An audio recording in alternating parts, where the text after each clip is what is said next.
বন্ধুরা, এখন আমরা আছি মহারাষ্ট্রের অজন্তা কেভসে। আছি অজন্তা কেভসের সর্বশেষ গুহা বা ২৬ নম্বর গুহায়, যা শুধু একটা গুহা নয়, এটা ইতিহাসের এক জমাট বাঁধা মুহূর্ত। এই গুহার সবচেয়ে বড় আকর্ষণ এই ২৩ ফুট লম্বা শায়িত গৌতম বুদ্ধ। বন্ধুরা, এটা কিন্তু ঘুম না, এটা মহাপরিনির্বাণ, অর্থাৎ জন্ম ও মৃত্যুর চক্র থেকে মুক্তি।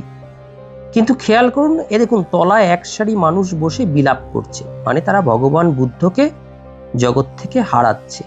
আর ভগবান বুদ্ধের মুখটা দেখুন, তার মুখে যেন এক অদ্ভুত শান্তি, যেন মৃত্যু তাকে স্পর্শ করতে পারেনি।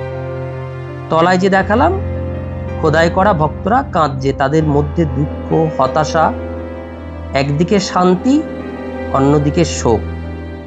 আর ওপরটায় দেখুন, স্বর্গ থেকে দেবতারা যেন ভগবান বুদ্ধকে তাদের মধ্যে, এই যে দেবতারা, এই যে ওপরে দেবতারা ভগবান বুদ্ধকে তাদের মধ্যে ফিরে পেতে ব্যাকুল।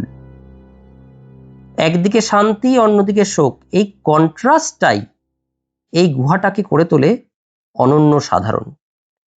দেওয়ালের দিকে তাকান, দেখতে পাবেন অসংখ্য ভাস্কর্য, অসংখ্য সূক্ষ্ম কাজ, যেখানে দেখানো হয়েছে ভগবান বুদ্ধের জীবনের শেষ মুহূর্ত।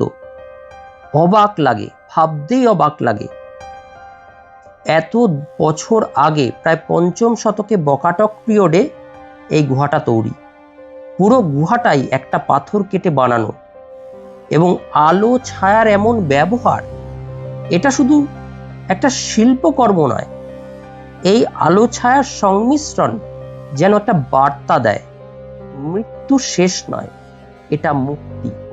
এ কারণেই বুদ্ধের মুখে হাসি।